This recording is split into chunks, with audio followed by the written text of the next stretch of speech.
Hello, donc bonjour à tous. Aujourd'hui, je vais vous parler donc du second jour qu'il y a eu au Lorcana Quest à Aiguière.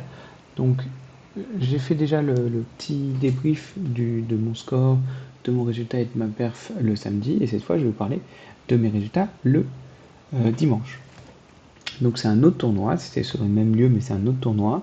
Je crois qu'on était 89 cette fois, 89 ou 90 environ, donc il y avait beaucoup plus de joueurs. Et globalement, rien qu'au début du tournoi, le tournoi était beaucoup plus familial. Il y avait des enfants, il y avait des familles entières, etc., etc. Il y avait des couples, des duos, des groupes de potes. Donc je pense que le niveau global était beaucoup plus hétérogène. C'est tout à fait normal parce que c'était le dimanche. Donc le dimanche, les gens ont moins de choses à faire, moins de sorties prévues. Et donc ça fait une journée en famille, etc. Donc, comme la dernière fois, je vais regarder mon petit Discord pour faire mon petit débrief. Hop, hop, hop, je remonte. Ok. Donc, le tournoi, donc je suis allé avec la même decklist. J'allais pas changer de decklist d'un jour à l'autre. Et cette fois, je vous la présente. Elle est là. Donc, globalement, les trucs qui sont un peu loufoques, c'est que, bon, alors, enfin, des trucs peut-être un peu intéressants, c'est que je joue Torah Biprep, que je joue des crabes et pas des maléfiques sorcières, que je joue des vikings alors que je joue pas de 1-3 tour 1, je joue 8 tours 1, je joue quand même des Cusco pour aller avec les vikings. Les vikings c'était plutôt contre Vergris à tester. Je joue pas à la chanson non ancrable qui détruit, qui fait l'effet Tremen, et je joue pas de Tremen, donc je joue que des Medusa, ce qui m'a permis de diminuer mon nombre de non ancrables à 10 je crois, hein. 4 lapins, 3 Medusa ça fait 7, et 3 prep 10. Donc j'avais des sorties qui étaient. Je pouvais pas brick. Je pouvais pas brick en termes de j'ai pas de non entrave. C'était impossible. Par contre, j'avais des sorties contre un early qui était plutôt stable, mais j'ai moins de late, j'ai moins de contrôle contre du bleu, etc. etc. Donc c'était la decklist qui m'avait permis de perf samedi, et on va voir ce que j'ai fait le dimanche. Donc cette fois le tournoi était en 7 rounds. Euh, J'ai commencé ma première round contre un autre violet rouge, mais il faut être honnête, c'était une personne d'un niveau pas débutant parce que cette personne n'était pas en mode j'apprends les règles du jeu, mais c'était une personne qui voilà, connaît les règles, sait comment fonctionnent certaines cartes, parfois peut tomber sur des cartes qu'elle ne connaît pas, qu'on lui explique, etc. Donc c'était un niveau moyen, et donc du coup quand moi j'ai un deck optimisé que je joue depuis très longtemps, bah, les petites erreurs c'est très punitif, etc., etc. Donc là j'ai gagné 2-0, mais c'était pas non plus un exploit, hein, voilà. J'aime pas la fausse modestie, c'était pas non plus très difficile. La deuxième, je la joue contre un vert gris qui a une liste qui joue beaucoup non ancrable, que, qui joue certaines cartes que j'aime pas trop, notamment l'alter 4-4 qui, quand elle part à l'aventure, peut mettre des dégâts à une créature. La bête verte qui se redresse quand tu fais des dégâts à une créature ennemie, mais qui est pas alter, donc ça fait que du coup il n'arrive pas à me défausser sur les tours de late, et donc en fait il se met en danger sur des biprep. Enfin, c'est pareil, la liste j'aime moins, le joueur je pense c'était un poil meilleur, mais il y a des trucs que je suis pas trop d'accord, que il y a des trucs qui se passent pas bien, la personne s'overextend sur des soyez prêtes, pas de quoi détruire un château facilement, donc c'est compliqué pour lui, et donc je regagne à nouveau, je regagne 2-0 je crois. Donc pour rappel, c'est des BO3. Ensuite là, ça y est, je suis face à des joueurs qui ont fait 2-0. Donc là, je me dis dans ma tête, si pour faire dans un tournoi avec 7 rounds, je vais le faire, 7, ouais, avec 7 rounds, je pense qu'il faut avoir 5 victoires, on est tranquille, on est bien. 5-0-2, vu le nombre de joueurs, ça pouvait être difficile, mais 5-1-1, j'étais sûr de passer dans ma tête. Donc du coup, dans ma tête, c'est, oh là là, si j'arrive à gagner les 3 prochaines, trop bien. Ou au pire, si j'arrive déjà à passer à 5, Comme ça, et proposer, avant la 6ème round, et proposer une droite intentionnelle à la dernière. Donc la 3ème, j'arrive et je tombe contre un vert gris, qui cette fois est un bon joueur. C'est... Attends, oui c'est ça. Je tombe contre un vert gris. Et là, je réalise que vert gris contre un bon joueur, alors il gagne le toss, ce qui ne m'aide pas du tout, il faut être honnête. Le samedi, je crois que j'avais joué un vert gris où je gagnais le toss, où j'avais réussi à m'en sortir. Là, il gagne le toss. De toute façon, dans des BO2, c'est des match-ups, je vois pas comment on gagne. Quand il gagne le toss, il faut vraiment que son deck brique et que moi je fasse une sortie correcte. Et donc la partie, il y a une partie où il commence, la dernière, où j'ai dans la main 3 bagarres et un lapin, et je me dis ah c'est peut-être le bon moment et tout. Sauf qu'en fait, lui il a fait des Diablos, il en a fait 2. Et ensuite, par contre, il a joué les 4 bêtes les unes après les autres. Et donc, même si moi j'ai quelques Médusas, je vais pas toutes les avoir. J'en ai top deck une fois, mais du coup, il a des bêtes qui peuvent piocher. Il les met pas en même temps. Mais soyez prêtes, j'en ai un qui passe, mais du coup, il rejoue une bête derrière. Enfin, c'est catastrophique. Et donc là, je la lose, mais c'est un très très très très mauvais match-up. Enfin, quand la personne adverse commence, vraiment c'est très très compliqué. Euh, je, je suis curieux de savoir si d'autres views qui ont, donc violet rouge, qui ont perf, ont réussi à gagner beaucoup de matchs contre des verris. Moi je pense que c'est vraiment très compliqué. Euh, Ensuite, et c'est pas pour me dire que, que c'est pas ma faute, hein. C'est mon choix de deck dans une méta où il y a du verri. C'est un choix de deck risqué. Donc c'est tout à fait normal que je rencontre du verri. Et tout à fait normal que j'ai besoin de les gagner pour pouvoir faire un score convenable. Donc si je les gagne pas, c'est soit que le match-up dans ma tête est correct et que je suis pas assez bon, soit on va dire de temps en temps c'est que j'ai vraiment pas de chance, mais du coup là on peut pas trop manipuler. Là j'ai pas vraiment pas de chance, soit j'estime que le match-up est très compliqué, et donc si le match-up est répandu est très compliqué, c'est moi qui fais une erreur de choix de deck. Donc là j'ai réfléchi à ça, et vraiment je m'étais fait rouler dessus. J'arrive à la 4ème game, donc je suis en 2-1, et je tombe contre un joueur de bleu-gris.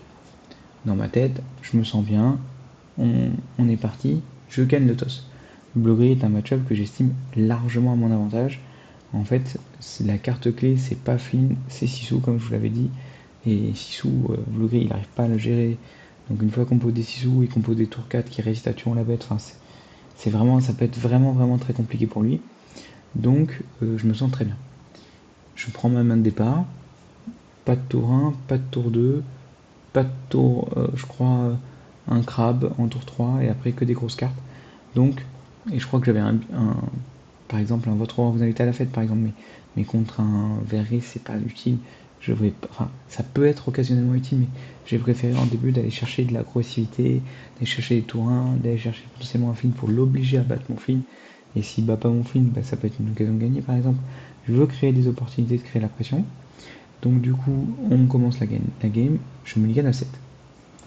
Je redraw, pas de tour 1, pas de tour 2, enfin pas de tour 1, pas de tour 2 dans ma main de départ, pas de tour 3 non plus, je commence, tour 1 j'ancre, je fais rien d'autre. Tour 2 je pioche, toujours pas de tour 2, j'ancre, je fais rien d'autre. Tour 3 pioche, je top deck un tour 3, mes amis de l'au-delà. C'était catastrophique, je suis obligé de jouer mes amis de l'au-delà sur rien. Enfin, vraiment, la personne en face, elle arrivait à 5 dents, je crois. Et du coup, alors que moi, j'avais rien fait de la partie. Donc c'est vraiment catastrophique. C'est quasiment ingagnable. Faut que la personne en face brique aussi beaucoup, prenne des risques sur soi et prête. Enfin, en gros, si t'es contre un joueur qui fait pas de bêtises, c'est terminé. Donc j'essaye, mais ça se termine assez vite. Euh, Vraiment, j'ai aucune chance de rattraper ça. Deuxième partie, donc cette fois je recommence et je me dis dans ma tête, bon, contre bleu-gris, c'est pas grave, c'est un match-up où je sens que je peux gagner un BO2, c'est-à-dire que je sens que je peux gagner une partie où je commence et une partie où il commence. Ça me gêne pas, je pense que je peux le faire. On commence, je draw, Donc il y a eu le mélange et tout, hein, voilà. Je draw, pas de tour 1, pas de tour 2, et je crois une 6 sous tour 3 dans la main de départ. Mais bon, j'ai pas de tour 1, pas de tour 2, donc je peux pas garder juste 6 sous et prier, tu vois. Donc je suis en mode, est-ce que je garde 6 sous? Je me dis, non mais attends, si je me mulligan à 7, je vais trouver, j'ai 8 tours 1, je vais trouver mes tours 1, je vais potentiellement pioche.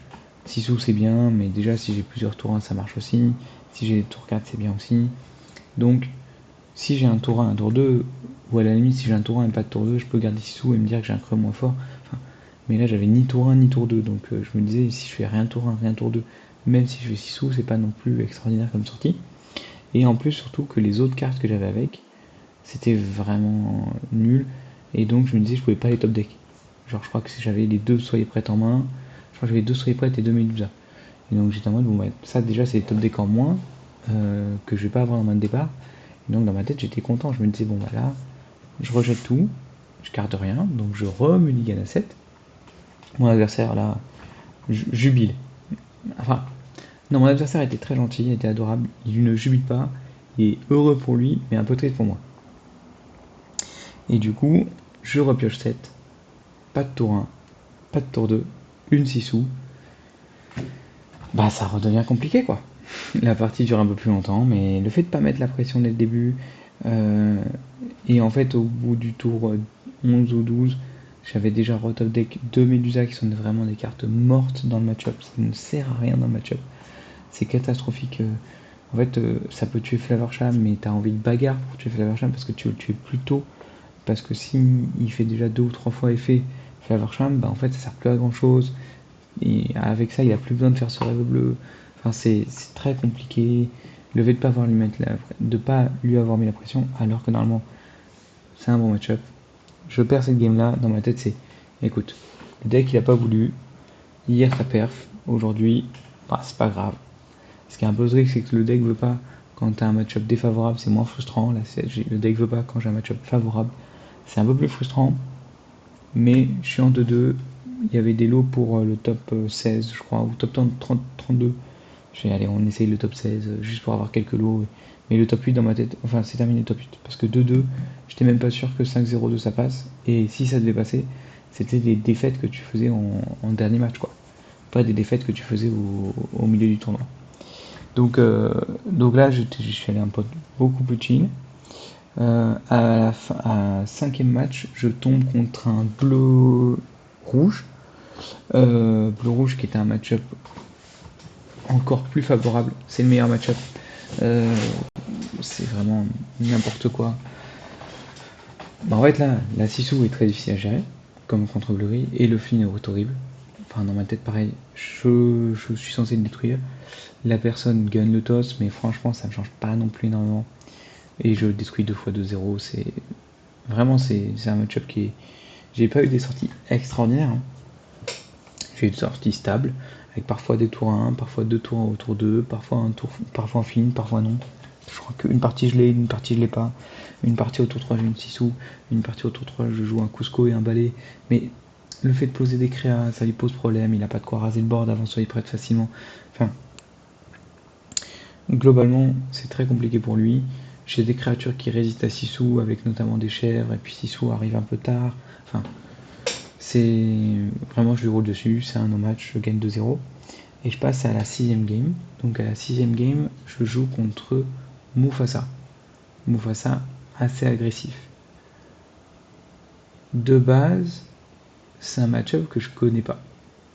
C'est un match-up où je me dis, je peux peut-être l'épuiser s'il top deck pas les réponses, parce que c'est, il a deux moteurs de pioche, c'est la réponse et la petite madrigale. Et après, potentiellement, s'il joue le Stitch, mais qui arrive vraiment très late. Donc dans la tête, faut pas.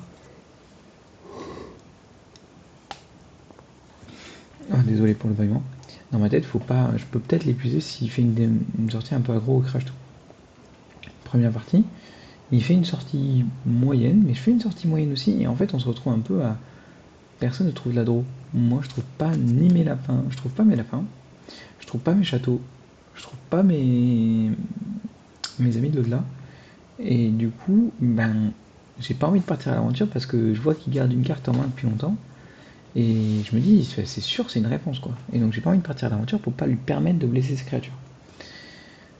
Sauf que lui, donc il joue pas sa carte, c'est long, on commence à avoir 4-5 créatures de chaque côté, c'est n'importe quoi.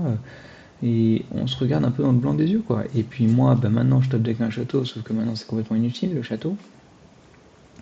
Lui, pareil, il a peur de partir à l'aventure parce que s'il part à l'aventure, ça me donne des value trade. Et il se dit que si je fais des value trade et que je renvoie en main, je vais les pucer. Et donc du coup, je me dis, bon. Puis surtout, je peux faire soit des value trade, soit d'essayer de m'entretuer. Donc en fait, je pense qu'il n'a pas envie que la décision me revienne. Du coup, on attend, on attend, on attend. Et en fait, je crois qu'au tour 8 ou 9, on a plein de créatures, c'est n'importe quoi. Il top deck une carte qui le rend fou de joie. Moi, j'ai toujours pas vu un lapin, ni un de mes amis. Je crois que j'ai vu deux châteaux, mais du coup, c'était un peu inutile dans la situation. Donc, on a dû piocher peut-être 25 cartes chacun, hein, 20 cartes chacun, je pense, à peu près. Et en fait, il top deck, et là, il fait Mergotel réponse. Et donc, en fait, la carte qu'il garde depuis le début, c'est Mergotel et par réponse, et il top deck réponse. Et je suis en mode, oh putain, mais oui. Et en fait, au bout d'un moment, je réalise qu'il fallait que je prenne le risque, quoi. Que j'ai mal joué, que je connais pas le match-up, que si j'ai plus de chances de value que lui, donc il faut que je le laisse, vas-y, si tu pioches, c'est pas grave, mais je vais te mettre la pression, etc. Et donc, il top deck réponse, il joue son combo, et après, tour d'après, il part à l'aventure avec tout, tour d'après Mufasa, tour d'après Mufasa. Bon, j'étais en mode, bon là... Mais le gars me dit à la fin, mais de toute façon, genre, il me dit, de toute façon, j'ai fait une très mauvaise sortie, mais de base, il estimait qu'il avait un excellent match-up pour lui. Je connaissais pas assez, je l'ai pas méga cru, mais je me suis dit, c'est vrai qu'il a des créatures très énervantes que je peux pas gérer facilement. Il a beaucoup de créatures qui tuent les miennes contre 3 d'attaque, donc c'est difficile de faire des value trade. Maui est une carte très importante, Medusa est une carte importante, mais c'est des cartes qui arrivent en late, et donc du coup la pression avec des grosses créatures au début sont difficiles à gérer. Il a énormément de créatures qu'il aura 2, donc... désolé, je suis crevé, on est lundi soir, mais du coup, on recommence, donc je commence. Cette fois, la partie est un peu plus équilibrée. On a tous les deux un peu notre pioche. Bon, il a à nouveau ses réponses. Mais et là, je comprends plus. Là, on avance, on avance, on avance. En fait, il met plus la pression que moi, je lui mets la pression. Parce que des fois, je suis obligé de trade des trucs avec deux créatures ou avec une créature et un blast. Donc, je perds du tempo. À un moment ou un autre, quand il sort des créatures, genre Mufasa, genre le prince Eric, qui sont des créatures qui vont poser problème parce que les sortes de râles d'agonie de Hearthstone, enfin les effets qui vont arriver quand la créature est morte, sont un gros problème pour moi. Et donc du coup, il fait des value trade, même si je repioche, il va gagner la pression. Et en fait, petit à petit, il a un peu moins de cartes que moi. Des fois, je suis obligé de perdre du tempo pour gérer les cartes. Sauf que il va lauréat 2 de temps en temps, lauréat 2, lauréat 2. Et donc très vite, il monte petit à petit, il monte à 12, 14, 16, et puis à la fin, ça devient ingérable parce que je peux pas gagner en 3 tours, alors que lui, il va juste poser des créatures qu'il aura 2, et moi, je vais pas toujours pouvoir tout gérer les créatures qu'il aura 2. Donc, je perds encore. Le mec me dit, franchement, normalement, j'étais censé gagner ce match-up bien plus facilement. Mais bon, c'est un match-up que je connais pas, c'est un match-up que j'ai croisé en milieu de tournoi, notamment à cause de mes résultats précédents, parce que c'est un match-up qui, je pense, est extrêmement compliqué pour lui contre Verri. Vraiment, je vois pas comment il gagne. Il faut vraiment avoir beaucoup de chance. Et donc là, je suis en 3-3. Et à la fin, je termine contre un... À la fin, je termine contre quoi? À la fin, je termine, je crois, contre un autre bleu-rouge. Je vérifie dans mon historique. Tac, tac, tac. Ouais, à la fin, je termine contre un autre bleu-rouge. Et c'est ça. Et je lui roule dessus pareil. C'était un joueur montpelliérain que je connaissais, mais ouais, vraiment aucune chance. Donc, globalement, j'ai terminé en 4 victoires, 3 défaites. J'ai terminé 27ème sur 80. 9 sur 89, 27e sur 89, ce qui est un score correct. Il y avait beaucoup de varies, beaucoup plus de bleu-gris, de bleu-rouge que le jour précédent.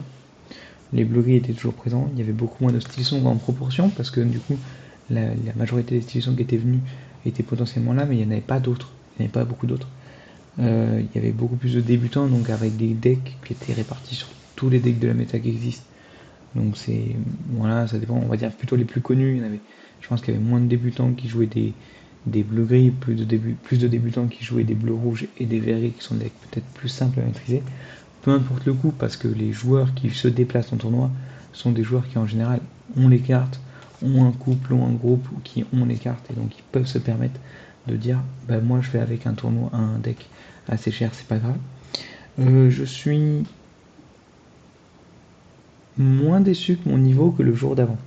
C'est-à-dire que le jour d'avant, j'ai fait des misplays dont j'ai eu conscience et que je regrette. Là, j'ai pas eu d'occasion de misplay. C'est les parties que je perds. Une partie, c'est contre un match-up. Il y a deux parties que je perds apparemment. Verri, je le savais, c'est contre un match-up très difficile. L'autre, c'est contre un match-up qui apparemment était très difficile, mais je fais le misplay, mais en fait, c'est le fait de la manière dont je gagne la game, je l'analyse pas bien. Mais c'est un match-up que je connais pas. Je suis pas le genre de joueur assez bon pour être capable de réfléchir à, dans ce match-up pendant un game, quel est mon game plan, quel est son game plan, est-ce que j'arrive pas à faire ça à ce point-là quand je découvre un match-up. Donc du coup, contre Mufasa, voilà, c'est difficile, mais je m'en veux pas non plus énormément et je risque de sûrement pas en croiser énormément dans mes futurs tournois. Et à la fin, bah, j'ai gagné contre des match-ups où j'étais censé gagner, contre bleu-rouge. Et à la limite, j'ai vraiment fait une sortie horrible contre un match-up bleu-gris, mais au pire du pire, ça m'aurait permis juste d'être en 5-2. Et d'ailleurs, 5-0-2, donc 5 victoires et 2 défaites n'ont pas suffi. Aucune personne, je crois, de 5-0-2 est passée. Et il y a même des personnes de 5-1-1 qui ne sont pas passées. Donc comme quoi, le top 8 sur un tournoi 90 joueurs, c'est très difficile. C'est vraiment une barrière à l'entrée très très grosse. Heureusement, il y avait des lots pour le top 32, c'était 2 boosters, donc j'ai eu mes petits 2 boosters que j'ai pas ouvert, que j'ai gardé pour l'instant, et j'ai eu. Et le top 16, c'était je crois 4 boosters, je crois, ou 5 boosters, je sais plus exactement les lots, mais voilà. Donc le top cut était très difficile, mais il y avait des répartitions sur beaucoup de joueurs. En tout cas, l'Orquest, trop bien. La boutique relique, très très agréable. Une organisation parfaite. Des judges qui étaient exceptionnels. Peut-être sur le tournoi 90 joueurs, il manquait peut-être un judge. Mais bon, en fait, leur canal ne demande pas beaucoup de judges. En fait, si on avait été 128 et qu'il y avait plus de joueurs un peu tatillons sur les règles, de joueurs. S'il y avait une moins bonne ambiance, une ambiance beaucoup plus compétitive, et peut-être avec des joueurs qui étaient un peu plus en mode je vais chercher à faire un peu de rouchard ou à appeler judge pour la moindre suspicion, etc. Peut-être que 4 judges ça aurait été nécessaire. Là, le premier jour, il y avait 2 floor judge, 1 head judge. Le premier jour, on n'était que 40, c'était largement assez. En fait, c'était même trop. Pour eux, c'était une perte, un manque à gagner. Et le deuxième jour, 90 joueurs. Heureusement que leur canal ne demande pas beaucoup d'intervention des judges. Donc ça a permis que ça tourne bien. Je pense qu'un judge de plus n'était pas du luxe, surtout pour notamment faire des deck checks. Il y en a eu assez peu, j'ai eu l'impression. Et surtout quand il y avait un deck check qui posait un problème, une question, bah, du coup ça a focalisé des judges pendant quasiment toute une round. Et donc ce qui faisait que fallait pas trop avoir un problème pendant les deck checks, il y avait un problème. Par contre, le head judge était d'un sérieux exemplaire, les floor judges étaient tous les deux ultra pédagogiques, ultra sympas, très accessibles, que ce soit pour des joueurs compétitifs avec un sérieux et une rigueur, que ce soit pour des joueurs débutants avec des explications de cartes, enfin vraiment en fait ce qu'on aime d'un judge quoi, c'est de l'impartialité, de la rigueur, de la pédagogie. Parfait hein. Donc voilà. Donc pour moi, l'Orquest est un tournoi réussi. Je tiens aussi à féliciter le choix et la cafétéria. En gros, il y avait des représentants apparemment des membres de la famille des joueurs, d'un des joueurs de Magic, ou je sais pas quoi, j'ai pas bien compris. En tout cas, qui ont eu la place sur le lieu, qui vendaient de la bouffe, beaucoup de nourriture salée, des boissons, etc. Enfin, le truc habituel, mais par contre, de qualité, ça c'était déjà un bon point, et surtout pas très cher, ce qui fait que quasiment tous les joueurs en mangeaient là, et c'était très bien. Les pauses du midi étaient assez courtes, mais vu qu'on n'était pas très nombreux, ça allait bien. Et il y avait des joueurs qui mangeaient pendant la ronde d'avant ou pendant la ronde d'après, donc c'était pas grave.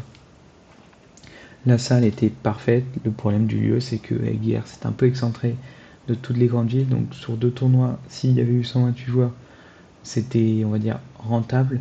Sur un tournoi 40 joueurs, je sais qu'il y a plein de gens qui sont pas venus parce que aux premiers échos, quand ils ont compris qu'il n'y allait pas avoir trop de joueurs le samedi, bah, ils sont pas venus parce qu'ils se disaient, moi je m'investis et je fais des heures de trajet que sur des très gros tournois. Ce qui est tout à fait normal, hein, on se déplace, on perd du temps, on perd de l'argent de déplacement.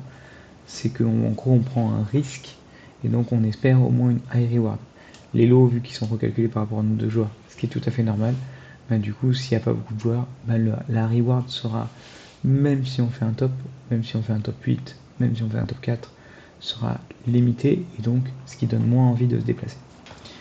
Mais voilà, je conseille grandement, si vous avez des tournois LoreQuest qui arrivent près de chez vous, de vous y inscrire, même si c'est pas trop loin, même si c'est des jours où il n'y a pas beaucoup de joueurs.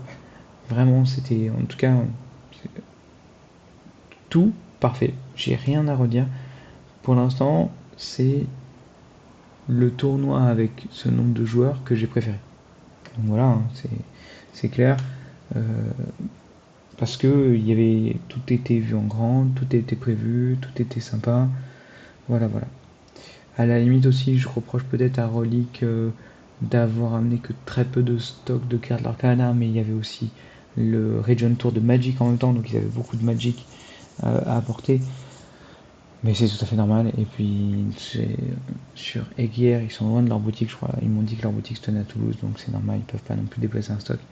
Donc le but n'est pas non plus de faire à ce moment-là des achats de cartes.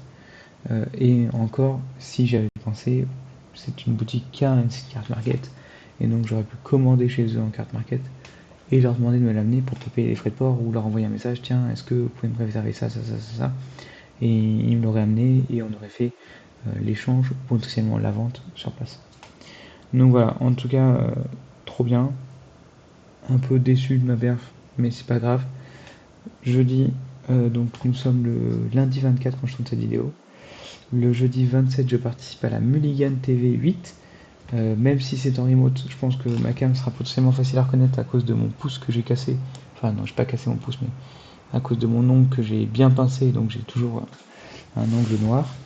Donc quand on voit ma main, ça se voit direct. Et donc voilà, prochain tournoi, jeudi. Je vais peut-être changer de liste. Je pense que dans tous les cas, déjà demain, je vais tourner ma petite vidéo sur Steelsong ou après-demain. En tout cas, cette semaine, je vais tourner une vidéo sur Steelsong, c'est sûr. C'est un deck que je peux conseiller. C'est difficile à jouer, donc c'est difficile de s'y mettre si vous avez tournoi dans 2 semaines ou 1 semaine. Mais si vous prévoyez des places pour par exemple Bologne qui est dans 1 mois et 1 semaine, ou 1 mois et 2 semaines, c'est un deck que je peux conseiller, car peu importe les ajustements de la méta, ce sera toujours un deck qui sera au tier 2. Et donc ce sera un deck que vous allez pouvoir masteriser sans vous dire 2 semaines avant, oh putain là ça marche plus du tout, il faut que je change. C'est pas grave, au pire vous adaptez un petit peu votre decklist, etc. Mais c'est un deck qui sera toujours correct, donc c'est un deck je pense que je peux vous conseiller. Voilà, je vous dis à plus, à la prochaine vidéo sur un tuto deck. Ciao.